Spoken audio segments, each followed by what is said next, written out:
Assalamualaikum warahmatullahi wabarakatuh. Waalaikumsalam Waalaikumsalam warahmatullahi warahmatullahi wabarakatuh. wabarakatuh. Waalaikumsalam warahmatullahi wabarakatuh. Alhamdulillahirrahmanirrahim. Wassalatu wassalamu ala asrofil anbiya'i wa mursalin wa ala alihi wa sahbihi ajma'in amma ba'du. Pertama-tama Recording in mari kita progress. ucapkan syukur kehadirat Allah Subhanahu wa taala karena berkat rahmat dan yang diberikan sehingga kita semua bisa hadir walaupun melalui Zoom pada kegiatan pemaparan hasil tes psikologi pada siang hari ini. Dan tak lupa juga salawat dan salam kita sampaikan kepada Nabi Muhammad SAW. Semoga kita bisa terus menjadi umatnya sampai akhir zaman. Amin, amin, ya robbal alamin. Yang saya hormati Ibu Kholis, Muarifah MPD selaku Kepala SMP Muhammadiyah 9 Jakarta, Bapak Amrillah SPD selaku Wakil Kepala SMP Muhammadiyah 9 Jakarta, dan juga Bapak Ibu Wali kelas 9. Lalu ada Ibu Lina Erliana dari psikolog ya, dan juga ayah bunda sekalian, wali murid kelas 9 yang berbahagia yang insya Allah hari ini akan mengetahui hasil pemaparan dari hasil psikotes yang sudah Ananda jalankan. Pertama-tama izinkan saya untuk membacakan susunan pada agenda hari ini. Yang pertama nanti akan ada pembukaan, lalu ada sambutan pengantar terlebih dahulu dari Pak Amril. Yang selanjutnya adalah sesi penjelasan. Lalu yang terakhir adalah sesi tanya jawab dan penutup. Sebelum kita mulai, marilah sama-sama kita memulai kegiatan pada siang hari ini dengan sama-sama membaca lafaz basmalah. Bismillahirrahmanirrahim. Baik, yang selanjutnya Ayah Bunda, kita dengarkan sambutan eh, yang akan disampaikan oleh Wakil Kepala SMP Muhammadiyah 9 Jakarta pada kepada Bu Holis atau Pak Amril. Kami persilahkan. Pak Amril, Miss. Pak Amril, tadi pagi saya Pak sudah, Amril. sekarang Pak Amril. Oke, silakan Pak Amril. Ada bosnya, harusnya bosnya. Berbagi tugas katanya Pak. Ya, Terima betul. kasih. Assalamualaikum warahmatullahi wabarakatuh. Alhamdulillahirrahmanirrahim. Salatu wassalamu ala asrofil anbiya'i wal mursalin wa ala alihi wa sahbihi ajma'in amma ba'du. Yang kami hormati Ibu Kepala Sekolah, Bu Kholis Mari PMPD. Yang kami hormati ada Bu Lina Erliana, eh, narasumber kita hari ini dari psikolog, hasil tes yang kemarin kita lakukan untuk kelas 7 dan kelas 9. Yang kami hormati Bapak Ibu guru dan tentu saja yang kami hormati Ayah Bunda yang telah hadir ini. Kami mengucapkan terima kasih sebesar-besarnya telah hadir dalam kegiatan sosialisasi dari hasil psikotes yang kita laksanakan di kelas 7 dan kelas 9 pada beberapa minggu yang lalu. Dan tentu saja ini kami ucapkan mohon maaf karena memang eh, prosesnya melalui Zoom. Bu Kepala Sekolah menyampaikan supaya terjadi proses informasi yang lebih cepat dan tentu supaya lebih apa namanya itu cepat tersampaikan sehingga baiknya lebih fleksibel menggunakan Zoom. Bapak Ibu yang kami hormati, memang kalau kelas 7 memang proses baru ya. Kalau kelas 9 memang dalam tahapannya memang kita ingin melihat kembali apa hasil dari proses-proses yang telah terjadi, di mana terjadi stimulus dan respons secara behavioristik anak-anak selama 3 tahun ini, dan tentu saja secara kognitivistik, yaitu dalam prosesnya sehingga nanti kita bisa mengarahkan siswa-siswi kita pada jurusan-jurusan apa yang diinginkan dan pada hal-hal apa yang sesuai dengan kebutuhan siswa, sehingga ini eh, merupakan sebuah tahapan-tahapan yang ingin kita sampaikan secara ilmiah, sehingga dalam proses pengetesan secara ilmiah oleh profesional psikolog.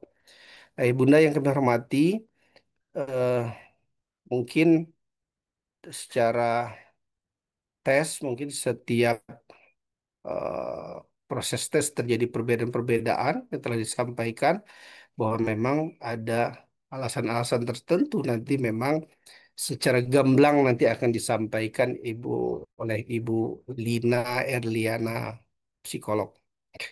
Itu saja yang bisa kami sampaikan. Sekali lagi kami ucapkan terima kasih atas kehadirannya dan support dalam proses pelaksanaan kegiatan psikotes dan nanti hasilnya nanti pada seluruh ayah bunda. Eh, Akhirul kalam, Assalamualaikum warahmatullahi wabarakatuh. Waalaikumsalam warahmatullahi wabarakatuh. Baik, Alhamdulillah. Terima kasih banyak Pak Amril.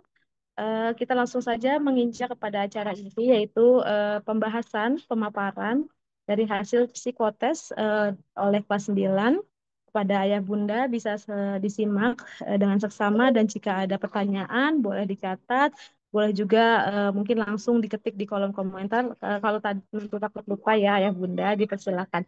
Kepada Ibu Lina Erliana, kami persilakan.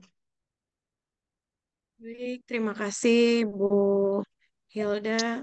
Yang terhormat Ibu Kepala Sekolah, Bapak Ibu Dewan Guru SMP 9 Muhammadiyah 9 Jakarta, dan tentunya Ayah Bunda Wali Murid SMP Muhammadiyah 9 Jakarta.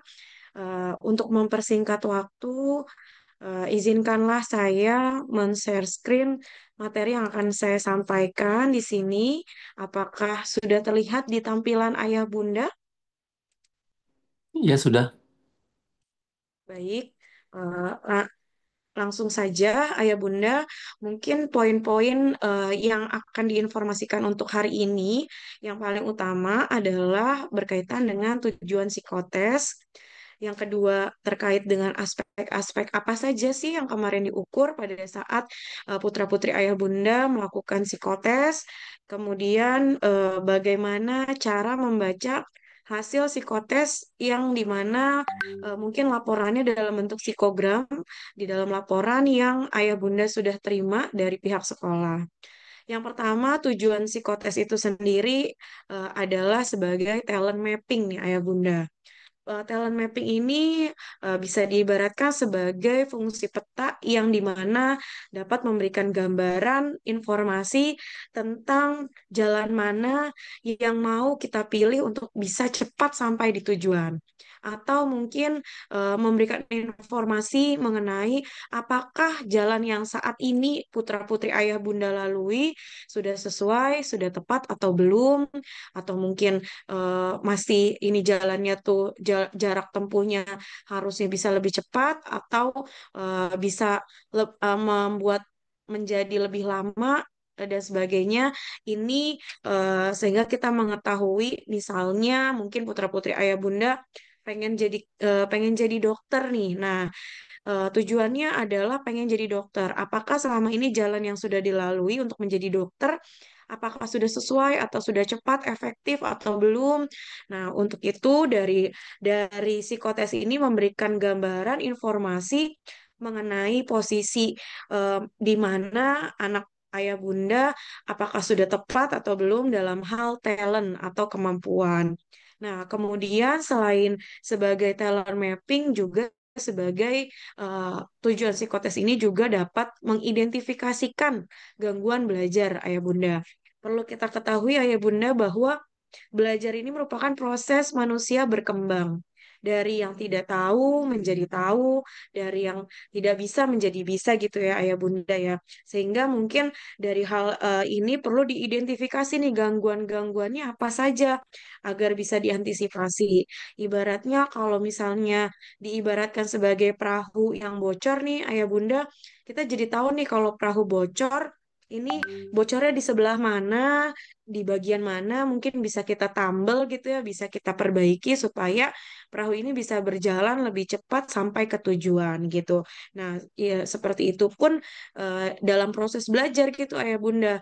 Kalau misalnya kita tahu oh kesulitan belajar atau hambatan yang dialami oleh putra-putri Ayah Bunda di proses belajar, oh seperti ini, seperti ini. Nah, ini mungkin bisa diantisipasi lebih dulu gitu sehingga tujuannya untuk bisa mencapai cita-citanya menjadi dokter mungkin, jadi polisi, jadi pilot dan sebagainya itu bisa terwujud lebih cepat dan efektif gitu ya Bunda.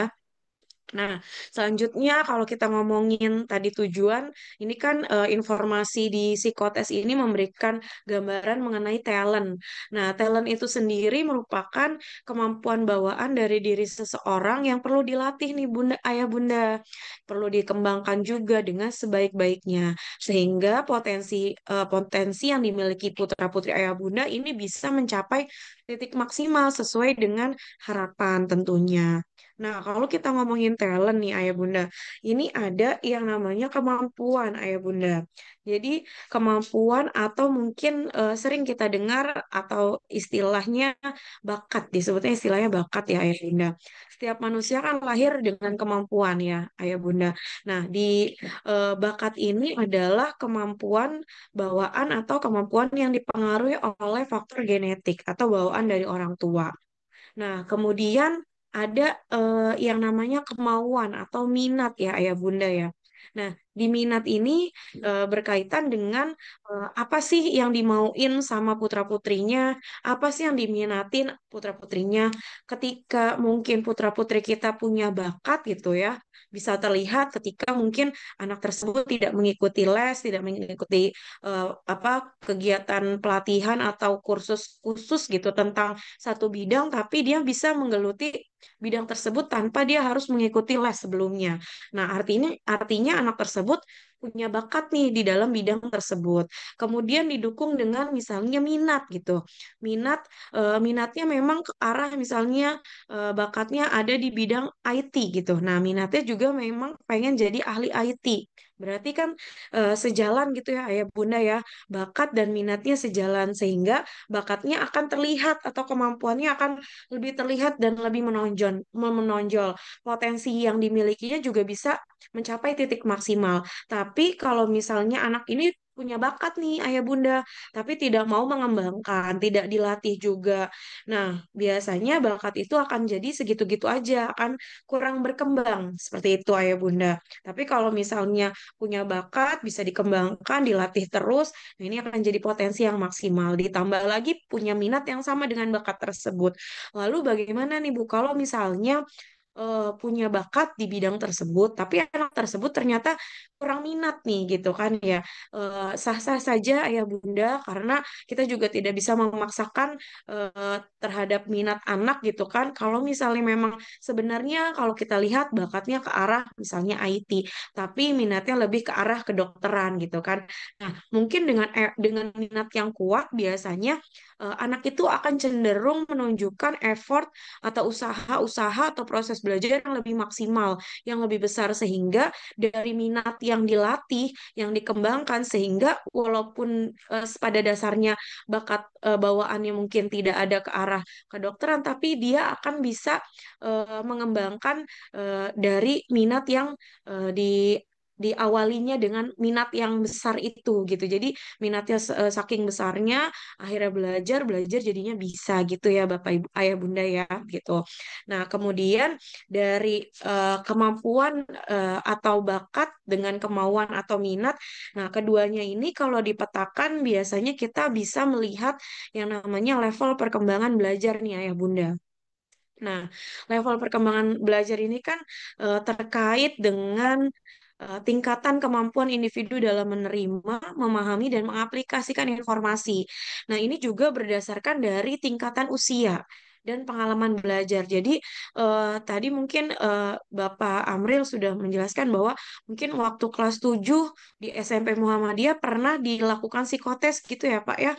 Terus pas di kelas 9 melakukan psikotes lagi, ternyata hasilnya mungkin bisa lebih baik gitu kan atau mungkin stagnan sama dengan waktu kelas 7 atau mungkin ada perbedaan yang lebih kurang daripada yang sebelumnya gitu kan. Nah, ini tergantung dari tingkatan di level perkembangan belajarnya si anak tersebut nih Ayah Bunda.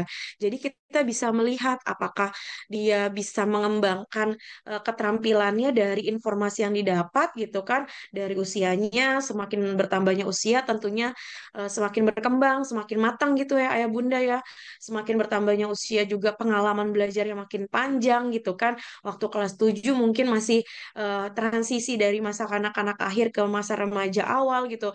Terus kurang lebih 3 tahun mengikuti proses belajar di SMP, kemudian mendapatkan pengalaman belajar dari Bapak Ibu guru sekalian gitu, sehingga menghasilkan keterampilan yang terasah, yang berkembang gitu, sehingga hasil psikotesnya mungkin bisa jadi berbeda. Nah, ini juga jadi kalau misalnya bakat sama minat dipetakan, jadi terlihat nih level perkembangan belajarnya.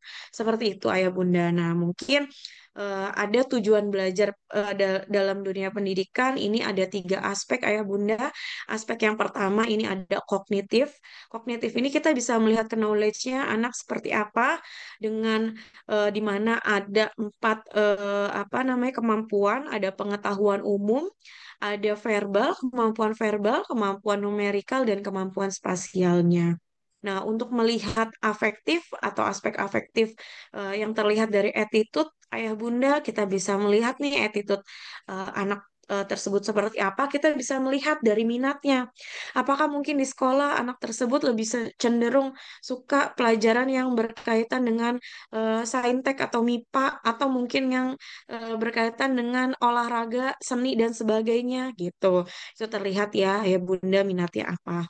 Interaksi sosial ini terkait dengan apakah anak tersebut cenderung introvert kah atau ekstrovert kah? Nah, ini terlihat apakah dia lebih suka menyendiri ketika mengerjakan tugas, lebih nyaman sendiri atau lebih suka bekerja sama dengan orang lain.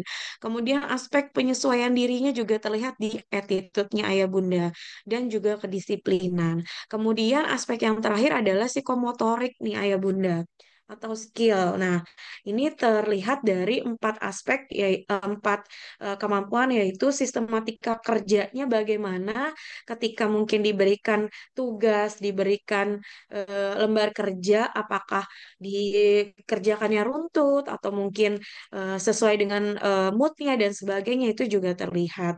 Kemudian pola berpikirnya bagaimana nih Ayah Bunda? Apakah mungkin pola berpikir yang konkret, praktis gitu kan? Atau kreatif, imajinatif. Nah, ini setiap anak kan tentunya berbeda-beda ya Ayah Bunda ya. Kemudian pengambilan keputusan bagaimana ketika si anak tersebut dihadapkan dengan problem gitu kan, dengan masalah, apakah dia bisa mencari solusi dari masalah yang yang dialami, atau mungkin cenderung tingkat stresnya makin meningkat gitu ketika dihadapkan dengan masalah-masalah yang dihadapinya. Kemudian yang terakhir kerjasama. Nah, bagaimana dia bekerja sama dengan teman-temannya, sama orang baru, sama orang lain di lingkungan sosialnya. Dari 3 aspek ini saling berkorelasi ayah bunda. Jadi untuk menghasilkan psikomotorik atau skill atau kemampuan ini terlihat dari knowledge dan attitude-nya gitu. Contoh misalnya anak yang bisa diajak kerja sama ya terlihat dari pengetahuan umumnya bagus, verbalnya bagus, misalnya numerikalnya bagus, spasialnya bagus. Terus minatnya juga ada kecenderungan minat untuk bekerja sama gitu kan. Interaksi sosialnya juga suka berinteraksi dengan banyak orang gitu. Penyesuaian dirinya juga baik gitu kan ketika dihadapkan dengan siapapun dia bisa bekerja sama. Nah, itu memunculkan skill kerjasama misalnya. Seperti itu ya Ayah Bunda. Kemudian untuk melihat kemampuan nih Ayah Bunda, kita bisa melihat dari knowledge dan skillnya gitu. Bagaimana pengetahuan umumnya, verbal dan numerikal, spasial, dan daya ingatnya, kemudian sistematika berpikir, pola berpikir, pengambilan keputusan, dan kerjasama ini kita bisa melihat untuk eh, kemampuan gitu atau bakat yang tadi ya ayah bunda ya. Sedangkan kalau kita pengen lihat minat nih, anak kita cenderung kemauannya atau minatnya ke arah mana sih gitu. Nah, ini bisa melihat dari aspek afektif atau attitude-nya ayah bunda. Kemudian di aspek eh, dari 3 aspek itu, kemudian ada aspek pengukuran yang kemarin pada saat psikotes itu diberikan kepada anak-anak melalui serangkaian tes psikologi yang sudah diselenggarakan di sekolah. Yang pertama itu ada aspek kognitif nih Ayah Bunda. Aspek kognitif ini terdiri dari berbagai kemampuan juga, yang dimana yang pertama adalah pengetahuan umum, penalaran verbal, spasial, kemudian kemampuan numerik, daya ingat, dan daya konseptual. Nah, secara ringkas, aspek yang mengukur kognitif ini dijabarkan dalam bentuk kategorisasi. Nah, yang disimpulkan dalam bentuk skor IQ ayah bunda yang ayah bunda terima dalam laporan hasil tes psikologinya gitu. Jadi ada kategori IQ-nya ya ayah bunda ya. Jadi ada kategori rata-rata kah, di bawah rata-rata, atau di atas rata-rata. Nah, itu eh, ada dalam laporan atau skala IQ-nya gitu. Nah, itu maksudnya seperti apa sih ayah bunda? Misalnya kategorinya rata-rata artinya normal sesuai dengan usianya. Berarti level perkembangan kognitifnya sesuai dengan usia si anak tersebut. Kalau misalnya di bawah rata-rata berarti mungkin ada perkembangan kognitif yang masih kurang dikembangkan gitu untuk bisa dilatih lagi, dikembangkan lagi supaya bisa meningkat gitu. Kalau di atas rata-rata artinya level perkembangan kognitifnya melebihi dari level perkembangan usia yang seharusnya. Jadi harusnya mungkin di kelas kalau kita ngomongin anak SD gitu ya Bunda ya misalnya harusnya di kelas 3 di kelas 2 SD itu udah bisa mengenal angka, menghitung sistem operasi hitung penjumlahan sama pengurangan. Nah, tapi dia di kelas 2 udah bisa perkalian, pembagian, bahkan pecahan bilangan dan sebagainya. Nah, artinya kemampuannya di atas rata-rata dari usia yang seharusnya. Seperti itu, Ayah Bunda. Nah, ini dalam bentuk knowledge ya, Ayah Bunda. Nanti ada lagi nih yang dijelaskan dalam bentuk kecepatan berpikirnya seperti apa. Tapi perlu diketahui juga, ayah bunda, ada dua jenis intelijensi. Yang pertama adalah fluid intelijensi, ayah bunda, yaitu kemampuan seseorang dalam mempelajari konsep yang baru, di mana dalam beberapa jurnal, fluid intelijensi ini disebutkan bahwa didapatkan dari faktor genetik atau bawaan dari orang tua. Kemudian ada crystallized intelligence. Ini adalah kecerdasan dari akumulasi pengetahuan, fakta, dan kemampuan yang diperoleh dalam hidup. Bisa dikatakan crystallized intelligence ini adalah kecerdasan yang dipelajari. Loh, maksudnya apa nih kecerdasan yang dipelajari gitu ya, Ayah Bunda? Jadi seperti ini, misalnya anak ini diberikan soal 10 oleh salah satu guru matematikanya misalnya. Kemudian pada saat diberikan soal, ada anak yang jawabannya benar 7, ada anak yang jawabannya benar 5, sehingga nilainya ada yang 70, ada yang 50, ada yang 80 gitu ya Bun ya. Nah, kemudian ketika si guru ini memberikan review atau membahas ulang mengenai bagaimana cara menjawab atau jawaban yang benar terkait dengan 10 soal itu gitu kan dengan cara dan sistem yang seharusnya gitu kan. Nah, kemudian 10 soal itu diujikan lagi kepada anak yang sama, Ayah Bunda. Dan ternyata anak yang tadinya benarnya cuma 7, benarnya cuma 8, akhirnya pas diujikan lagi nilainya jadi 100 semua nih Ayah Bunda. Artinya ada proses akumulasi pengetahuan yang diperoleh dalam hidup sehingga kecerdasan itu disebut kecerdasan yang dapat dipelajari Ayah Bunda dari proses belajar, dari akumulasi pengetahuan dan fakta yang diperoleh. Seperti itu Ayah Bunda. Kemudian ada aspek pengukuran yang berkaitan dengan skill atau psikomotorik nih Ayah Bunda. Berkaitan dengan sistematika kerja, pola berpikir, pengambilan keputusan, kemudian ada kerjasama gitu ya Ayah Bunda, sehingga menghasilkan yang namanya sikap kerja. Sikap kerja ini apa sih Ayah Bunda? Kok anak saya kan SMP, ya Bu ya, baru SMP belum kerja. Kok diukur sikap kerjanya untuk apa gitu. Nah, sikap kerja ini sikap yang ditunjukkan anak ketika diberikan tugas nih ayah bunda. Bagaimana kita pengen lihat nih sikap kerjanya si anak tersebut ketika diberikan tugas oleh bapak ibu gurunya di sekolah, diberikan tanggung jawab oleh ayah bunda di rumah gitu. Apakah si anak tersebut tipe anak yang ketika diberikan tugas langsung dikerjain buru-buru atau nanti-nanti ajalah mendekati deadline gitu ya ayah bunda. Jadi seperti itu. Nah, kemudian ada aspek minat. ayah bunda atau aspek afektif. Nah, di aspek afektif ini mengukur perilaku ayah bunda, bagaimana pengendalian emosinya, apakah tipe yang temperamen atau enggak, mudah tersinggung atau enggak, kemudian penyesuaian dirinya, bagaimana menyesuaikan diri di lingkungan, penyesuaian diri dengan orang lain, kemudian kedisiplinannya seperti apa. Dan di sini ada kami menggunakan teori minat Riase Kode di mana ada 6 minat nih ayah bunda. Ada realistik, ini minat pada hal-hal yang berkaitan dengan praktek langsung atau melakukan hal yang langsung outdoor gitu ya ayah bunda. Kemudian investigatif, ini berkaitan dengan research, dengan penelitian, dengan kegiatan menganalisa, mengamati seperti itu ayah bunda.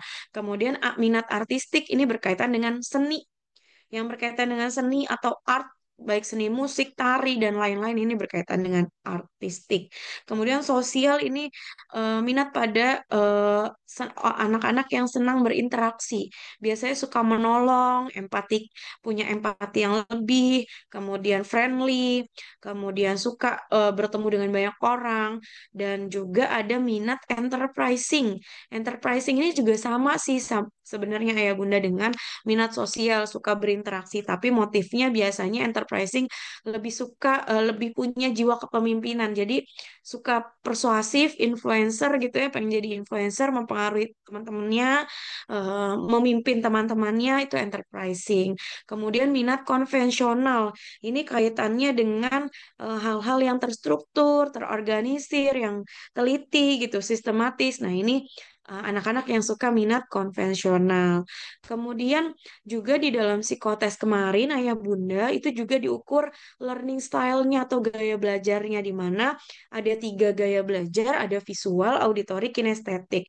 Di visualnya bagaimana si anak ini apa lebih mudah memahami pembelajaran ketika dia diberikan sesuatu yang bisa dilihat atau ada medianya. Misalnya contoh ayah bunda memberikan penjelasan atau pengarahan dengan misalnya memberikan contoh video atau mungkin film gitu kan. Dari film kita belajar tentang ini loh nak gitu kan.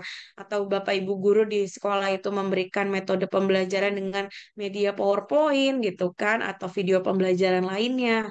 Ini lebih mudah buat anak-anak yang visual. Kalau yang auditori biasanya anak-anak yang gaya belajarnya lebih suka mendengarkan ya ya Bunda. Mungkin didongeng apa dibacakan dongeng, dibacakan cerita gitu. Itu lebih lebih mudah memahami. Kemudian kalau kinestetik yang lebih langsung ke praktek ayah bunda. Jadi nggak suka bertele-tele, langsung aja dipraktekkan. Mungkin ayah bunda kalau putra-putrinya ada yang kinestetik, mungkin kalau cara mengajarkannya ya udah langsung kita praktekkan seperti ini diajarin apa sesuai rules-nya dari step 1 sampai step terakhirnya seperti apa kayak gitu. Kemudian aspek yang diungkap di dalam tes psikologi itu mencakup intelijensi, seperti aspek-aspek yang tadi saya sudah jabarkan, ada sikap kerja dan kepribadian. Lalu pemanfaatan hasil tes psikologi untuk apa sih ayah bunda? Mungkin bertanya-tanya gitu kan, kenapa kok sekolah memprogramkan melakukan atau melaksanakan tes psikologi di kelas 7 pernah tes, di kelas 9 juga tes gitu kan. Kenapa? Nah, karena manfaatnya ini dapat memberikan gambaran karakteristik ayah bunda. Bagi Bapak Ibu guru, gambaran karakteristik ini bisa digunakan untuk memberikan metode atau apa metode pembelajaran yang seperti apa, yang bagaimana, yang sekiranya cocok nih dengan si anak tersebut gitu. Atau mungkin ketika misalnya dalam dalam membimbing anak-anak gitu kan di sekolah, Bapak Ibu guru karena tahu karakteristik anaknya, anak ini seperti ini, siswa ini seperti ini gitu kan, sehingga bisa memberikan treatment atau perlakuan yang sesuai dan efektif. Begitupun mungkin ayah bunda nih dari hasil tes psikologi ini jadi tahu nih aspek-aspeknya. Oh, aspek ini anak saya sudah berkembang. Oh, sudah cukup baik. Oh, yang ini perlu diperhatikan atau perlu diperbaiki. Sehingga ayah bunda jadi tahu karakteristiknya. Oh, kalau ngomong sama anak saya harus begini, terus mungkin nge-treatmentnya harus begini, begini, begini yang sesuai dengan karakteristiknya. Kemudian selain mengetahui gambaran karakteristik siswa, juga kita bisa tahu nih dari hasil tes psikologi gambaran jurusan kuliah atau jurusan setelah SMP lulus, apakah anak tersebut cenderung cocok lebih ke SMA atau ke SMK? Karena terlihat nih misalnya kalau ke SMA ini cocoknya misalnya minatnya lebih ke investigatif, artistik, sosial. Kalau misalnya anak saya minatnya cenderung ke realistik, konvensional, enterprising, ini kayaknya lebih cocoknya ke SMK gitu kan. Atau mungkin misalnya kalau yang gaya belajarnya lebih ke auditory visual, lebih cocoknya ke SMA. Kalau kalau yang gaya belajar kinestetik kayaknya lebih cocok ke SMK gitu kan. Jadi gambaran umumnya jadi lebih tahu, tapi nanti tinggal di-review lagi sama anaknya. Ayah bunda bisa diskusikan lagi. Nah, kamu nanti setelah lulus SMP mau kemana? Mau ke SMA atau SMK? Mau ke SMA mana? SMK mana? Nanti setelah memang tujuan atau goals terakhirnya itu kamu nanti pengen jadi apa sih? Nanti bisa didiskusikan lagi. Kemudian berikut ini ayah bunda laporan psikogram atau hasil pemeriksaan psikologis atau tes psikotes yang kemarin mungkin ayah bunda sudah terima dari pihak sekolah. Di lembar pertama ayah bunda karena ada 4 lembar ya yang ayah bunda terima. Di lembar pertama itu ada identitas diri, kemudian ada diagram intelijensi, di mana diagram intelijensi ini menggambarkan ada gambaran kognitifnya. Jadi ada SE itu kemampuan berpikir konkret dan praktis, WA ini kemampuan bahasa, AN ini kemampuan berpikir secara fleksibilitas, GE ini kemampuan memahami objek, ME ini adalah daya ingat ayah bunda, RA sama ZR ini kemampuan numerik, FA ini kemampuan spasial, dan WU ini adalah kemampuan analisis, imajinatif, dan kreativitas. Nah, di sampingnya diagram intelijensi itu ada eh, kolom kategori atau kemampuan intelijensi si anak tersebut. Misalnya IQ-nya, skor IQ-nya adalah 113. Kategorinya adalah di atas rata-rata. Kemudian di bawahnya gambaran kognitifnya itu apa? Gambaran kognitifnya dari enam aspek ini misalnya di pengetahuan umum. Di pengetahuan umum itu adalah kemampuan dalam memahami informasi tentang berbagai hal termasuk sejarah, geografi, budaya, sains, dan pengetahuan sehari-hari. Nah, di sini masih 2 nih ayah bunda. Berarti masih tergolong kurang optimal. Bisa kita katakan pengetahuan umumnya ini perlu dikembangkan lagi. Ayah bunda mungkin sering-sering baca literasi apa sering-sering literasi tentang misalnya mengenai topik sejarah, geografi, budaya, sains gitu ya ayah bunda ya. Kemudian di kolom kedua penalaran verbal, di penalaran verbal ini berkaitan dengan kemampuan yang terkait bahasa, seperti memahami informasi lisan atau tulisan dan menjelaskannya kembali. Ini masih tergolong rata-rata, ayah bunda. Kalau misalnya tergolong rata-rata, artinya sudah cukup, tapi masih bisa dikembangkan. Kalau bisa dikembangkan lebih lagi, bisa lebih baik. Kalau misalnya tidak dikembangkan ya akan stuck di situ aja rata-rata aja gitu seperti itu ayah bunda. Kemudian ada kemampuan numerik nih ayah bunda juga di sini masuk kategori 3 ya. Berarti cukup. Numerik ini berkaitan dengan kemampuan mengolah angka-angka dengan menggunakan sistem operasi hitung nih ayah bunda. Nah, kalau misalnya tadi cukup atau rata-rata sebenarnya kalau dikembangkan dan dilatih lebih lagi gitu kan lebih giat lagi ini bisa jadi baik gitu dan ini bisa jadi modal untuk putra-putri ayah bunda yang mungkin pengen ngambil jurusan seperti statistik gitu kan, pendidikan matematika nantinya setelah lulus dari SMP terus ke SMA terus kuliah gitu. Nah, atau mungkin yang pengen jadi apa namanya arsitek gitu kan itu untuk hitung-hitungannya juga perlu gitu kan teknik sipil gitu kan kemudian eh, dan lain-lainnya yang berkaitan dengan numerik kemudian ada kemampuan daya ingat nih ayah bunda daya ingatnya, kemampuan dalam menyimpan informasi dan menggunakannya kembali saat dibutuhkan. Di sini dalam kategori baik, ayah bunda berarti sudah cukup sudah baik gitu. Kemudian daya spasial ini kaitannya dengan memproses informasi mengenai posisi, arah, ukuran atau gerak suatu objek. Ini juga sudah tergolong baik. Kemudian daya konseptual ini memahami dan menggunakan konsep-konsep abstrak, melihat hubungan antar konsep dan berpikir secara konseptual. Ini tergolong rata-rata gitu. Rata-rata berarti sudah cukup ya ayah bunda, tapi kalau dikembangkan lagi bisa jadi lebih baik. Seperti itu. Lalu ada gambaran sikap kerja di halaman kedua ayah bunda. Di halaman kedua, gambaran sikap kerja ini ada sistematika kerja, pola berpikir, pengambilan keputusan, dan kerjasama. Di mana di sini ada angka 1 sampai dengan 10, artinya kalau misalnya angka yang mendekati dengan keterangan yang ada di kanan, artinya itu anak tersebut lebih kepada misalnya keterangan yang ada di kanan.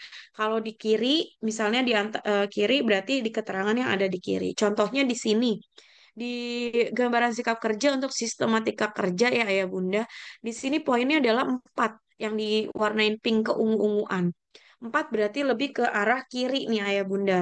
Berarti sistematika kerja anak tersebut lebih cenderung spontan dan tidak teratur. Seperti itu. Nah, untuk pola berpikirnya, karena di angka 2 lebih ke kiri juga, berarti dia cenderung abstrak dalam berpikir, unik dan imajinatif ya ayah bunda. Kemudian pengambilan keputusannya 6. Kalau 6 berarti lebih ke arah kanan. Berarti pengambilan keputusannya dia lebih objektif, logis, dan analitis gitu. Kalau kalau dihadapkan dengan masalah, mengambil keputusan biasanya lebih logis gitu ya Bunda. Kemudian kerjasamanya karena di angka 4 berarti lebih nyaman sendiri dibandingkan bekerja sama dengan orang lain gitu. Jadi seperti itu cara membacanya ya Ayah Bunda ya. Tinggal dilihat di sini poinnya interaksi sosialnya angka 4 berarti lebih ke kiri gitu, realistis dan apa adanya. Untuk penyesuaian dirinya di angka 6 berarti lebih fleksibel dan adaptif. Sedangkan kedisiplinannya di angka 4 nih ya Bunda, berarti untuk kedisiplinannya tidak terikat, tidak suka terikat dan mudah berubah gitu. Jadi seperti itu. Nah, lalu di bawah gambaran sikap kerja ada gambaran karakter ya Bunda. Di gambaran karakter ini ada penjelasan yang mungkin setiap anak berbeda-beda dan ini mungkin tidak saya jelaskan satu persatu ya Ayah Bunda karena tiap anak kan beda-beda nanti mungkin Ayah Bunda di dibaca lagi kira-kira gambaran karakteristiknya apa di situ sudah dari hasil integrasi alat tes psikologi yang kemarin sudah diberikan pada saat psikotes gitu akumulasi dari tes kepribadian dan tes minat itu seperti itu Ayah Bunda. Jadi di halaman selanjutnya itu ada gaya belajar Ayah Bunda, ada visual, auditori, kinestetik ya Ayah Bunda. Nah, di visual ini di auditori dan kinestetik ini adalah angkanya lebih dominan besarnya. Berarti anak tersebut gaya belajarnya lebih ke auditori kinestetiknya ya Bunda. Ketika mendengar penjelasan dari guru, kemudian dipraktekkan, dia akan lebih mudah untuk menyerap pembelajaran yang diperoleh dari guru tersebut. Terus diagram Riasek, di diagram Riasek ini R-nya berapa persen, I-nya berapa persen, ini tergantung dari anak menjawabnya gitu Ayah Bunda. Kemudian dipresentasikan dalam ada rumusnya, ada softwarenya. Kemudian kami urutkan dalam 3 minat tertingginya apa gitu ya Ayah Bunda ya. Dari presentasi ini ternyata ketika diurutkan realistik adalah yang paling tinggi pertama. Nah, realistik ini minat eh, pada bidang atletik atau yang berkaitan dengan outdoor atau menggunakan peralatan gitu ya Bunda seperti yang tadi saya sudah jelaskan. Kemudian kalau minat keduanya investigatif. Investigatif ini bidang sains Ayah Bunda. Kemudian enterprise ini lebih kepada memiliki jiwa kepemimpinan, mudah beradaptasi dan percaya diri. Dan ini suka politik sama persuasif gitu ya Ayah Bunda. Kemudian di lembar terakhir nih Ayah Bunda yang mungkin Ayah Bunda terima itu ada aspek yang perlu diperbaiki. Nah, ini juga setiap anak Tentunya berbeda-beda ya ya Bunda ya. Jadi nanti tinggal dilihat lagi aspek apa saja yang perlu diperbaiki sehingga bisa menjadi perhatian khusus untuk ayah Bunda mendampingi putra-putrinya untuk bisa berproses menjadi diri yang lebih baik lagi ke depannya untuk bisa menjadi modal yang sangat besar nantinya untuk bisa mencapai cita-cita putra-putri ayah Bunda sekalian. Kemudian di bawah aspek yang perlu diperbaiki itu ada sarannya ayah bunda, saran studinya lebih lanjut, apakah SMA atau SMK. Nah itu di situ ada kolomnya ya ayah bunda. Jadi apakah disarankan SMA atau SMK gitu. Nah tadi seperti yang tadi saya katakan bahwa kalau misalnya SMA misalnya dilihat dari minatnya, jadi atau dari apa skor IQ-nya dari kemampuannya. Kalau misalnya di SMA seperti apa? Kalau di SMK misalnya minatnya tadi lebih ke realistik, konvensional, kemudian enterprising gitu. Nah, itu lebih ke SMK dan sebagainya. Jadi itu eh, rekomendasi atau saran yang diberikan itu dari akumulasi juga dari hasil psikotes yang sudah dilaksanakan atau yang sudah dikerjakan oleh putra-putri ayah bunda. Kemudian faktor-faktor yang mempengaruhi hasil psikotes nih ayah bunda. Jadi ada pertama faktor keturunan. Lagi-lagi genetik ya ayah bunda ya. Jadi kecerdasan itu bisa diturunkan dari keturunan atau bawaan dari orang tua. Yang kedua latar belakang sosial ekonomi. Biasanya semakin baik ekonominya, fasilitasnya semakin terjamin, otomatis proses belajarnya juga akan lebih efektif. Yang ketiga lingkungan hidup nih berkaitan dengan pola asuh, pertemanan dan media sosial. Kemudian yang keempat ini berkaitan dengan kondisi fisik. Nah, bisa jadi mungkin pada saat melakukan mengikuti psikotes, anak tersebut mungkin sedang sakit atau habis sakit gitu kan, atau karena psikotes ini kan lumayan panjang prosesnya ya, mungkin bisa sampai 3-4 jam, dan mungkin pada saat mengerjakan psikotes di awal belum sarapan, nah ini juga mempengaruhi. Kemudian iklim emosinya mungkin ketika berangkat sekolah gitu kan jalanannya macet atau habis dimarahin dan sebagainya sehingga membuat mood dari si anak tersebut mengikuti psikotes jadi nggak fokus gitu ya karena karena emosinya nggak stabil gitu kan jadi itu juga mempengaruhi gitu ya ayah bunda. Nah kemudian triangulasi datanya dari hasil psikotes nanti bisa dilihat observasinya bagaimana mungkin pada saat di sekolah apakah hasil psikotes ini linear dengan prestasi atau hasil belajar di sekolahnya. Kalau misalnya iya gitu kan nanti bisa dilihat lagi historinya juga. Misal anak yang kemampuan numeriknya bagus gitu kan, terus pengen ngambil jurusan statistika, ketika diobservasi ternyata juga pada saat pelajaran matematika kata guru MTK-nya dia selalu bisa mengerjakan soal yang diberikan sama guru MTK-nya. Kemudian dilihat dari histori atau track record-nya juga memang prestasi belajarnya juga baik gitu kan dari segi matematika nilai matematikanya gitu kan dari segi peringkat di kelasnya gitu. Nah, ini juga saling berkaitan ya ayah bunda gitu. Nah, mungkin itu saja tadi pemaparan dari saya terkait dengan hasil psikotes. Jika ada pertanyaan atau ada hal yang perlu didiskusikan, silakan ayah bunda mungkin raise hand atau bisa dituliskan di kolom chat gitu. Terima kasih ayah bunda. Assalamualaikum. Waalaikumsalam warahmatullahi wabarakatuh. Oke, baik. Terima kasih banyak kepada Ibu Lina ya atas pemaparannya. Di sini kita lihat juga ada dua pertanyaan ya Bu di kolom chat. Yang pertama dari Bunda Dwi Sariwati, katanya mohon diperjelas kembali di bagian intelijensi. Ada 9 indikator, tapi di bagian psikogramnya ada 6 komponen. Apakah dari 6 komponen psikogram ini menjelaskan 9 indikator tersebut? Lalu yang kedua, hasil psikotes itu bisa berubah nggak sih Bu? Jika bisa, dalam jangka waktu berapa lama bisa berubah hasilnya? Baik, terima kasih Bu Hilda untuk pertanyaan dari Bu Dwi dulu ya. Ini saya tampilkan kembali slide yang dipertanyakan adalah di bagian intelijensi ya Bu Dwi ya. Bunda di sini bertanya diagram intelijensi di sini ada 9. Jadi tapi di gambaran kognitif ini ada 6. Jadi betul Bunda, ini adalah diagram intelijensi. Ibaratnya ini data mentahnya ya Bunda. Jadi tadi kan sudah saya jelaskan di sini itu apa, WA apa, dari 9 aspek di diagram intelijensi ini mencakup 6 aspek di dalam gambaran kognitif. Karena contoh saja misalnya kayak kayak RA dan ZR di sini kan sama-sama mengukur kemampuan numerik gitu.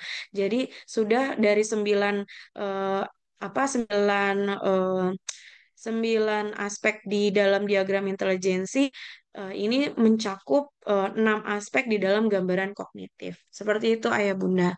Jadi memang kalau yang di diagram intelijensi memang ini sudah baku dari sananya gitu. Lalu di apa namanya dipetakan seperti RAZR itu mengukur kemampuan numerik, terus tadi daya spasial tuh FA gitu kan, WU ini daya konseptual, terus daya ingat itu ME, kemudian dari verbal itu adalah WA dan AN. Nah, itu seperti itu. Jadi dari 9 itu 6 itu udah mencakup seperti itu Bunda Dwi. Kemudian sudah terjawab ya, mudah-mudahan insya Allah terjawab ya Bunda Dwi.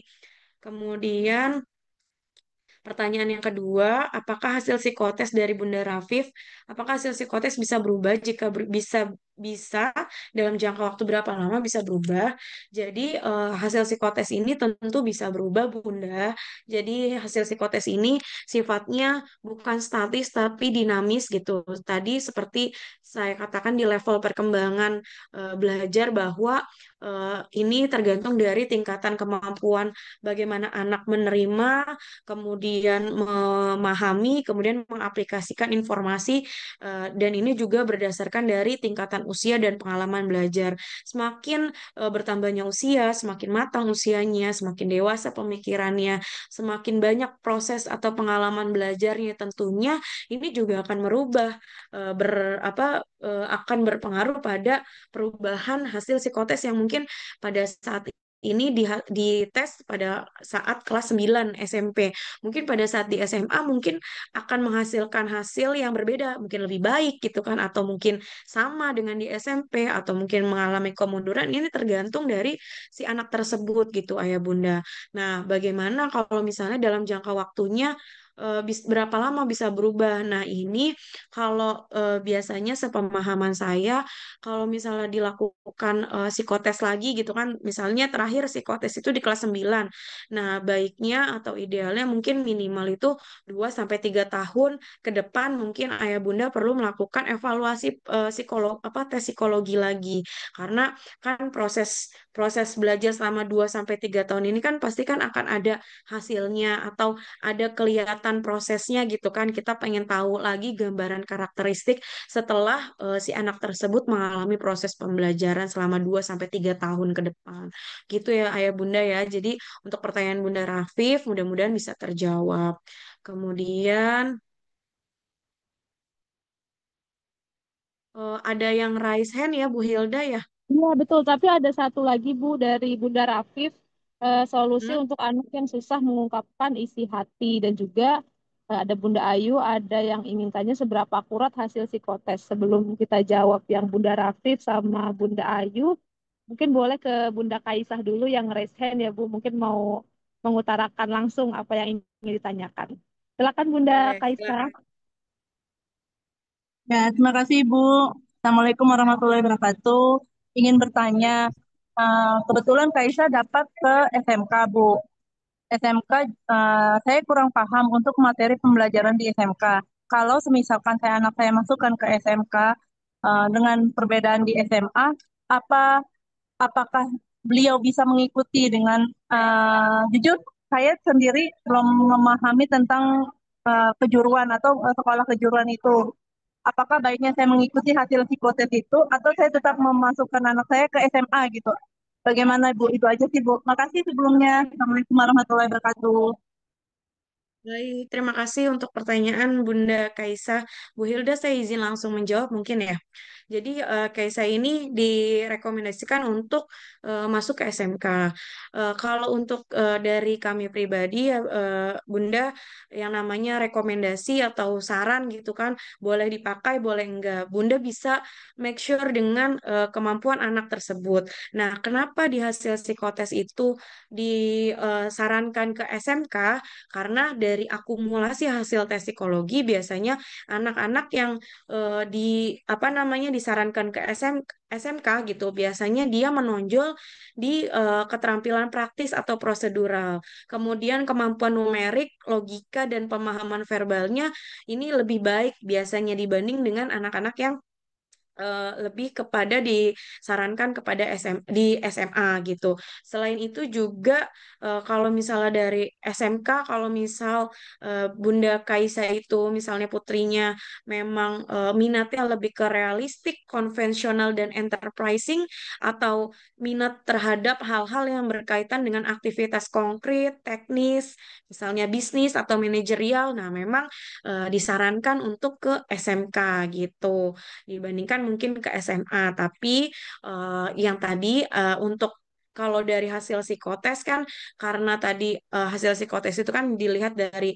tadi skor IQ, kemudian kemampuannya yang menonjol di mana sehingga dijuruskan atau direkomendasikan ke SMA atau SMK minatnya apa. Tapi kalau misalnya sekiranya ketika di make sure dengan Ananda gitu kan, ketika di make sure dengan Ananda kayaknya Bunda kayaknya aku kalau di SMK, kalau SMK kan lebih menjurus ya Bun ya, lebih menjurus jurusannya misalnya ke jurusan apa, misalnya contoh akuntansi kah, atau mungkin manajemen, atau mungkin teknik apa gitu ya Bun, kalau di SMK. Nah, eh, kira-kira Kaisa ada yang minat nggak ke arah itu jurusan yang spesifik itu? Kemudian metode pembelajaran di SMK sama SMA kan tentunya juga berbeda gitu kan. Kalau di SMK lebih banyak praktiknya gitu kan. Kalau secara psikotes gitu kan, potensi Kaisa memang ada nih apa namanya menonjol di bidang praktik gitu kan. Nah, tapi Kaisanya sendiri ketika nantinya menjalani kira-kira sejalan atau enggak gitu. Kalau misalnya dirasa kayaknya Bun, aku nanti tuh pengen kalau misalnya setelah lulus SMP terus kan pengen ke SMA. Nah, aku pengen jadi dokter nih Bun gitu kan. Kalau jadi dokter kan kayaknya lebih disarankan untuk mengambil jurusan yang ada IPA atau Saintek di SMA. Nah, berarti mungkin apa namanya Kaisa bisa dipertimbangkan lagi nanti bisa konsultasi dengan guru BK di sekolahnya. Sekiranya nanti lihat dari hasil belajarnya, nilai rapotnya, apakah kalau misalnya dari hasil rapotnya bisa mendukung nih nanti Kaisa di SMA gitu. Jadi nanti bisa jadi bahan pertimbangan gitu ya Bunda ya gitu. Jadi kalau apa tidak Oh, iya. selalu mutlak, hasil psikotes ini ditelan mentah-mentah, tapi tetap juga harus direview sama minat dan keinginan anak dan kemampuan juga di make sure dengan mungkin bisa konsultasi ke guru BK-nya, lihat hasil belajarnya sehari-hari keseharian di sekolah, apakah mampu atau enggak nih kalau misalnya ke SMK karena tujuannya misalnya pengen jadi accounting gitu ya, atau pengen jadi apa apa ya misalnya teknik informatika gitu kan kalau di SMK kan udah menjurus tuh ya Bunda gitu kan pengen jadi ahli IT ya mungkin bisa nih di SMK tapi kalau misalnya kayak jurusan-jurusan yang lebih berkorelasi dengan SMA gitu kan yang ada mata pelajaran pilihannya Saintek atau Sosum gitu kan nah berarti kan perlu pertimbangan lagi nih Bunda gitu ya Bunda. Baik, baik. Makasih, terima kasih banyak, Bu. Baik, Nah, siap, siap. sama-sama sama-sama Bunda. Kemudian Bu Hilda gimana mau jawab yang di raise hand atau yang di chat dulu? Di chat dulu Bu yang tadi, mungkin yang anak yang susah mengungkapkan isi hati dan juga seberapa Oke. akurat hasil psikotes. Baru nanti ke Bunda Sunu. Baik-baik. Oke, saya jawab dari Bunda Rafif ya. Mohon sharing untuk solusi anak yang susah mengungkapkan isi hati atau keinginannya Bu. Nah, mungkin biasanya nih Bunda untuk anak yang susah mengungkapkan isi hati atau keinginan, biasanya ini ada indikasi nih Bunda. Perlu di make sure juga ada validasi perasaan yang mungkin pernah mengalami kejadian traumatis bisa jadi nih Bunda. Jadi anak-anak yang sulit mengungkapkan isi hati bisa jadi ketika mengungkapkan isi hatinya mungkin ditolak oleh orang sekitarnya atau tidak mendapatkan apa namanya, tidak didengarkan dengan baik, bisa jadi seperti ini. Nah, mungkin solusinya kita bisa membangun kenyamanan dulu nih ayah bunda untuk bisa anak-anak itu bisa mengungkapkan isi hatinya, bisa mengungkapkan keinginannya atau bisa mengeksplor gitu apa sih yang menjadi keinginannya tuh apa gitu. Nah, ini jadi mohon maaf ya Bunda. Jadi solusinya seperti itu mungkin bisa bisa dibangun trust dulu, kenyamanan dulu, kepercayaan dulu terhadap anak tersebut gitu. Karena anak-anak yang sulit mengungkapkan isi hati biasanya apa namanya? Karena tidak mendapatkan wadah atau lingkungan yang nyaman gitu, sehingga dia tidak bisa mengekspresikan apa yang diinginkannya gitu. Mungkin dari situ Bunda bisa dimulai dari deep talk antara mungkin ayah bunda dengan anak tersebut gitu kan. Misalnya pengennya apa sih Kak? Kamu nanti kalau misalnya masuk SMA itu pengen jadi apa? Pengen ngambil jurusan apa? Kalau SMK itu apa gitu kan. Nah, nanti mungkin bisa ditanya lebih detail lagi gitu seperti itu ayah bunda. Jadi sebenarnya anak seusia SMP kelas 9 ini perlu adanya kepercayaan, kemudian ada kenyamanan, kepercayaan dan kenyamanan gitu. Jadi ketika dia nyaman ngobrol sama seseorang gitu mungkin dengan ayah dan bundanya, dia mungkin akan bisa lebih mengungkapkan isi hatinya. Dan mungkin ada juga anak yang mungkin sebenarnya ayah bundanya udah excited banget, udah effort effort banget gitu untuk apa namanya berdiskusi gitu kan, deep talk sama anak tersebut gitu. Tapi ada yang anak-anak tersebut mungkin jawabannya singkat gitu, padat dan jelas gitu. Bahkan mungkin ada anak yang nggak tahu nih harus cara mengungkapkan isi hatinya. Mungkin ayah bunda juga perlu mencontohkan gitu. Mungkin kalau misalnya kalau dulu bunda seperti ini loh nak, kalau misalnya mau ngungkapin keinginan nih, ngomong nih dulu sama nenek kayak gini, bunda pengen jadi ini, bla bla bla bla bla. Nah itu mungkin perlu lebih sering stimulasi dengan anak gitu, seperti itu. Untuk pertanyaan Bunda Rafif, mudah-mudahan terjawab. Kemudian pertanyaan dari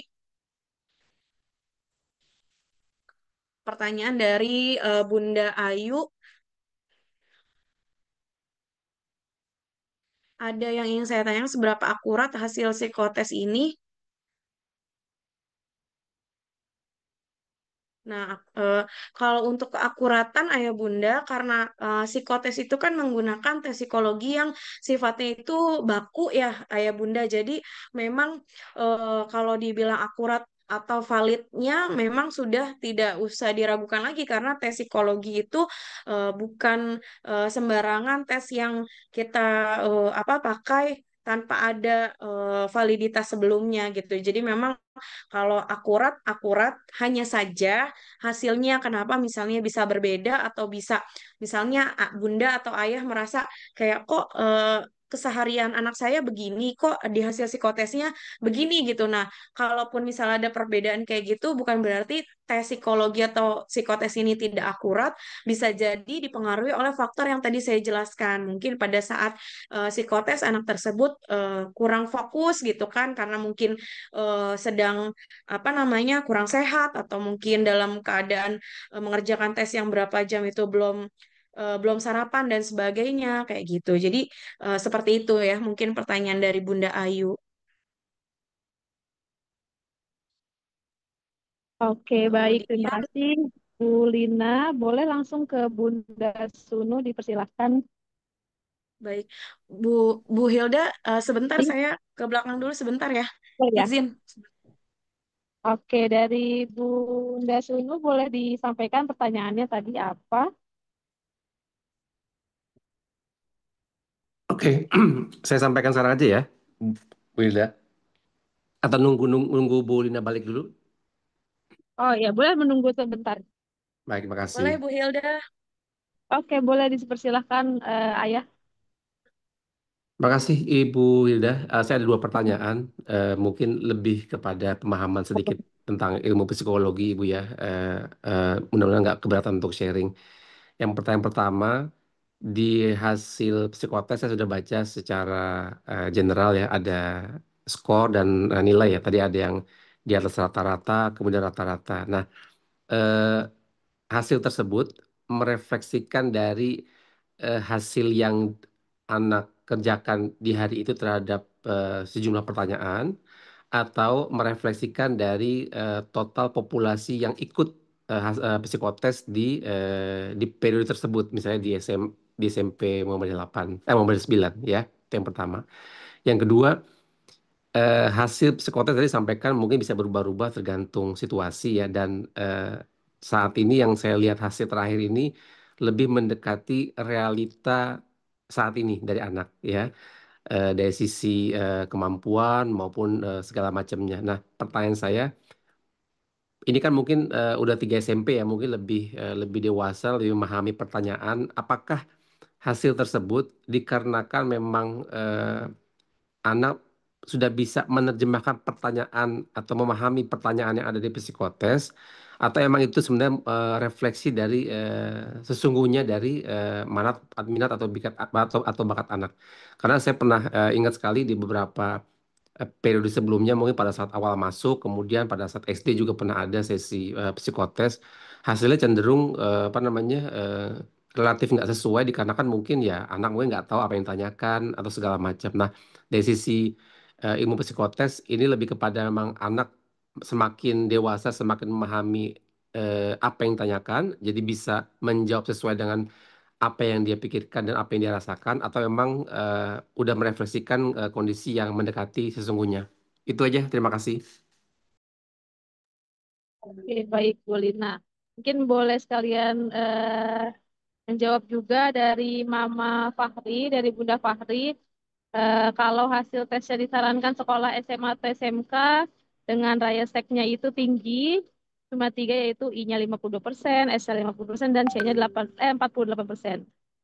Kalau menurut Bu Lina, prefer ambil SMA atau SMK, seperti itu. Nah, untuk pertanyaan dari Bunda Sultan, mungkin bisa dijawab oleh Pak Amril atau Bu Holis tentang mengenai TKA atau seperti apa, apakah sudah ada gambarannya, ataukah nanti ada yang baru seperti itu. Oh, udah dijawab sama Bu Holis ya, Bunda Sultan. Belum ada sosialisasi dari dinas, nanti jika sudah ada akan disosialkan lagi dan diberitahukan oleh wali kelas 9. Oke, baik. Bu Lina boleh dijawab dari Ayah Sunu tadi, sekaligus dengan dari Bunda Fahri, prefer SMA atau SMK. Oke, baik. Terima kasih Bu Hilda dan terima kasih Ayah Sunu tadi pertanyaannya. Eh, Nanti mohon dibantu mengingatkan yang pertanyaan yang selanjutnya Bu Hilda. Tadi saya dengarnya yang pertama itu apakah dari skor IQ si anak tersebut merepresentasikan dari anaknya masing-masing atau dari populasi anak yang ada di SMP Muhammadiyah 9 Jakarta, kalau nggak salah kayak gitu ya Bu Hilda intinya. Nah, untuk pertanyaan ini dari hasil tes psikotes atau tes psikologi yang kemarin dilakukan di SMP Muhammadiyah 9 Jakarta, Ayah Bunda, jadi skor IQ itu muncul dari hasil tes yang dikerjakan oleh masing-masing anak, sehingga setiap anak mungkin akan memiliki skor IQ yang berbeda-beda, dan ini merepresentasikan dari si individu atau anak tersebut apa sendiri gitu. Jadi tidak ada perbandingan, maksudnya dibagi berapa dari populasi, tidak, tapi memang real dari misalnya dari hasil tes yang psikologi yang kemarin diberikan itu diakumulasi kemudian menghasilkan skor IQ, di mana di skor IQ itu ada kalau di psikologi ada skalanya nih ayah gitu. Jadi skalanya misalnya muncul nih skor IQ dari beberapa aspek. Jadi ini ada rumusannya gitu kan. Biasanya ada pada saat kami men-scoring gitu ya, psikolog gitu, dari aspek ini, aspek ini si anak tersebut ayah gitu. Jadi tidak dibandingkan atau tidak direpresentasikan dari anak yang lain gitu kan. Murni dari apa yang dikerjakan oleh anak tersebut, kemudian muncullah skor IQ-nya misalnya 130 113. Kemudian dikategorikan karena ini kategori atau skalanya ini kan baku ya Ayah Bunda gitu. Jadi 113 ini masuk kategori apa? Di atas rata-rata 113. Seperti itu Ayah Bunda. Nah, kemudian pertanyaan kedua Ayah Sunu, eh, intinya apa tadi ya Bu Hilda ya? Yang berkaitan dengan Dengan hasil yang keluar, Bu Hilda, itu saat ini kan saya lihat hasilnya itu mendekati realita oh, perilakunya dia lah kayak apa seperti itu ya. Itu memang karena anak makin dewasa, makin paham memahami soalnya, jadi bisa menjawab lebih lebih presisi ya, mendekati realitanya atau memang itu sebenarnya di bawah alam sadar memang refleksi emang arahnya ke sana gitu. Nah, saya bertanya mungkin lebih kepada nanti seandainya dia tes lagi di SMA, berarti kan logikanya dia makin makin lebih memahami setiap pertanyaan, apakah nanti akan berpotensi bergeser hasilnya, ya kayak seperti itu. ya, Makasih. baik. Ya, baik. Terima kasih Ayah Sunu. Jadi, betul ya Ayah. Jadi, kalau misalnya kenapa hasilnya sekarang lebih merepresentasikan sesuai gitu kan dengan realitanya gitu kan. Karena tadi ada level perkembangan dalam belajar anak. Jadi, tingkat kemampuan si individu ini dalam menerima, memahami, dan mengaplikasikan informasi ini bisa berdasarkan tingkat usia. Semakin usianya bertambah, berarti semakin dewasa gitu ya, Ayah.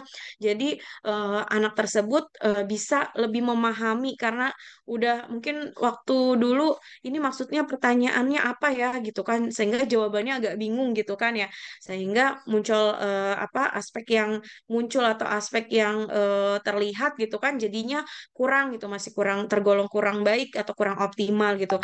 Nah, di pertambahan usianya semakin dewasa, proses berpikirnya, pengalaman belajarnya juga makin banyak gitu ya Ayah Bunda kan.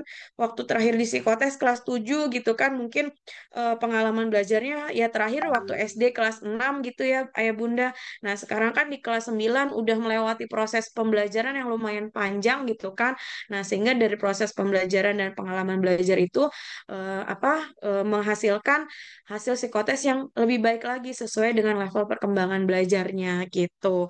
Kalau misalnya nanti di kelas 1 SMA atau di kelas 2 SMA nanti dilakukan psikotes lagi, nanti mungkin bisa jadi lebih baik lagi atau mungkin bisa stagnan seperti dengan yang terakhir di psikotes, atau bisa jadi mengalami kemunduran. Itu juga bisa terjadi Ayah Bunda. Kenapa? Karena tadi hasil psikotes ini kan sifatnya dinamis gitu ya, bisa berubah-ubah, bisa berkembang seiring anak ini semakin belajar, anak ini semakin memahami dan mengembangkan kemampuannya, otomatis hasil psikotesnya akan semakin baik. Tapi kalau misalnya bertambah, ada anak yang usianya makin bertambah nih Ayah gitu kan. Sekarang kelas 9 SMP kan udah better dari waktu kelas 7 gitu. Pas di SMA kelas 2 SMA misalnya di psikotes lagi gitu kan, usianya kan harusnya bertambah, otomatis kemampuannya juga bertambah gitu kan, karena pemahamannya juga lebih baik gitu kan harusnya gitu. Tapi ketika mungkin dalam proses belajarnya mungkin pengalaman belajarnya kurang gitu, kurang dikembangkan, kurang dilatih, ini akan menjadi memunculkan hasil psikotes yang mungkin bisa berbeda juga dengan pada saat waktu kelas 9, bisa lebih baik, bisa lebih kurang optimal gitu. Jadi seperti itu Ayah. Ayah Sunu mungkin untuk pertanyaannya. Baik, makasih. Clear. Ya, baik. Terima kasih juga. Kemudian pertanyaannya ada lagi Bu Hilda dari chat ya. Oh, Mama Fahri ya, Bu Hilda. Untuk hasil tesnya disarankan sekolah lanjutan SMA atau SMK dengan riaseknya. Itu yang tinggi cuma 3, I-nya 52, S-nya 50, C-nya 48. Prefer ambil SMA atau SMK. Kalau kita melihat dari minatnya, I dan S, kalau untuk ngambil SMA biasanya yang dominan itu investigatif, artistik, sama sosial. Kalau misalnya ngambil SMK itu realistik, konvensional, dan enterprising. Kalau misalnya melihat dari hasilnya Bunda apa Mama Fahri ini kan I sama S-nya kan lebih dominan ya Mama Fahri, 52 dengan I-nya 52, S-nya 50. Kalau prefer sih lebih ngambilnya ke SMA nih Mama Fahri. gitu. Karena dari tiga, yang dominan dua ini bisa lebih kepada SMA. Kalau SMK C-nya masuk nih, C-nya 48%, tapi biasanya kalau untuk SMK didukung lagi dengan apa namanya realistik, minat realistik dan minat enterprising. Jadi kalau saya lebih prefernya ke SMA menurut saya gitu, Mama Fahri. Apakah terjawab?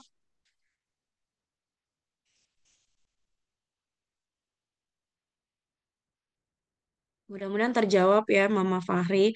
Untuk pertanyaan selanjutnya, di luar konteks dari Bunda Mia, apakah ada tes psikotes dengan hasil seperti ini untuk anak SD kelas 4? Eh, apakah putra atau putrinya Bunda Mia pernah em, melakukan psikotes pada saat SD? Nah, mungkin bisa juga nanti bisa dikonsultasikan dengan lembaga gitu kan ya, Bunda. Misalnya Bunda pengen tes yang seperti apa untuk anak kelas SD kelas 4 gitu kan. Biasanya kalau anak SD itu alat tesnya kan kita berbeda-beda ya Bunda ya. Karena memang alat tes psikologi itu sesuai dengan usia gitu kan. Ada usianya, misalnya kalau usia segini sampai segini itu pakai tes intelijensinya ini. Kalau usia segini tes intelijensinya ini gitu. Jadi memang berbeda-beda gitu kan. Jadi kalau misalnya untuk anak SD kelas 4 pengen tes psikotes gitu dengan hasil seperti ini, walaupun tidak plek-ketiplek yang seperti ini ya di SMP gitu ya Bunda, mungkin bisa penjabarannya lebih detail gitu. Bisa nanti tes intelijensi misalnya, mau minta tes intelijensi dan minat bakat untuk SD kelas 4 itu bisa, nanti bisa dikonsultasikan saja langsung ke lembaga gitu. Atau mungkin kalau misalnya di sekolahnya mengadakan psikotes gitu ya, Bunda kelas secara klasikal, secara bersamaan dengan teman-teman yang lain, biasanya sih bisa aja Bunda gitu. Mungkin dari Bunda Mia. Oke, Bu Lina. Terima kasih banyak. Tadi dari Bunda Fahri juga sudah terjawab ya, insya Allah. Jadi lebih prefer ambil yang SMA. Baik, Ayah Bunda, apakah ada pertanyaan lagi?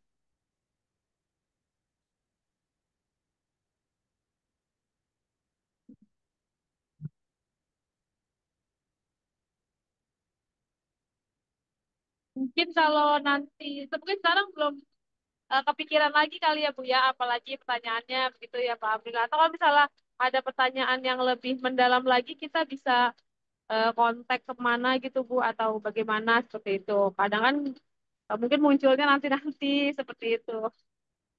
Boleh, boleh. Nanti mungkin kalau misalnya ada pertanyaan lebih lanjut atau mungkin mau konsultasi lebih lanjut gitu ya, Bu Hilda dengan yang memang psikolog gitu ya, psikolog-psikolog yang tergabung di dalam lembaga kami gitu. Nanti mungkin bisa kontaknya ke lembaga dulu gitu.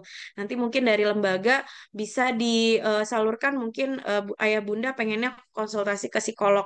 Misalnya ada psikolog anak, psikolog pendidikan atau psikolog klinis, mungkin mau kemana gitu. Nanti bisa disalurkan sama lembaga lembaganya gitu. Kalau misalnya mungkin untuk sekolah juga bisa nanti konsultasi, bisa diskusi langsung, Bu Hilda apa mungkin bisa ke lembaganya juga gitu kan yang biasa ke sekolah gitu ya Bu gitu kan mungkin bisa nanti bisa dikontak langsung. Seperti itu mungkin ya Bu. Oh, oke, baik. Baik, nanti mungkin Ayah Bunda kalau ada pertanyaan lebih lanjut bisa langsung menghubungi BK ya Bu ya. Kan juga Ya, betul. sejalur juga dengan anak-anak mungkin seperti itu. Baik, Pak April, Bu Holis, mungkin Ayah Bunda sudah tidak ada pertanyaan lagi. Kalau sudah, terima kasih banyak Sudah cukup Bu mungkin, Lina. Miss, Ya. kalau sudah. Atau Bu Holis mau ada sedikit prakata lagi, Bu? Sudah cukup, Miss. Cukup, Bu. Alhamdulillah. Kalau sudah cukup, Iya. saya juga ucapkan terima kasih kepada Ibu Lina ya, sudah berikan pemaparan yang sangat jelas ya. Insya Allah Ayah Bunda di sini kelas 9 sudah paham dan mengerti bagaimana cara membaca hasil psikotes ataupun bagaimana kalau misalnya ada hal-hal yang perlu diperhatikan mengenai psikologi Ananda ya, itu nanti bisa di sambungkan lagi atau di follow up lagi, mungkin bisa ke lembaga psikolognya atau nanti bisa ke BK juga terkait dengan hasil dari psikotes atau hal-hal lain yang mengenai psikologi Ananda. Baik, Bu Lina, Pak Amril, Bu Holis, Bapak Ibu Wali kelas kelas 9 dan Ayah Bunda Wali murid kelas 9. Alhamdulillah kita sudah selesai melaksanakan kegiatan pada hari ini. Saya izin mohon maaf agak sedikit ribut karena dalam perjalanan juga saya ucapkan terima kasih banyak Ayah Bunda. Mari kita tutup sama-sama dengan membaca lafaz hamdalah bersama-sama. Alhamdulillahirrahmanirrahim. Alhamdulillah. Terima kasih Ayah Bunda semuanya. Sehat-sehat selalu. Terima kasih banyak Bapak Ibu. Saya akhiri. Terima Wassalamualaikum kasih Bu warahmatullahi Lina, wabarakatuh. terima kasih Ayah Bunda semuanya. Terima kasih Bu. Terima kasih Akhir. juga. Makasih Bu Guru. Waalaikumsalam. Ya, Makasih. Makasih Bu Terima Holis. kasih Waalaikumsalam. banyak. Waalaikumsalam.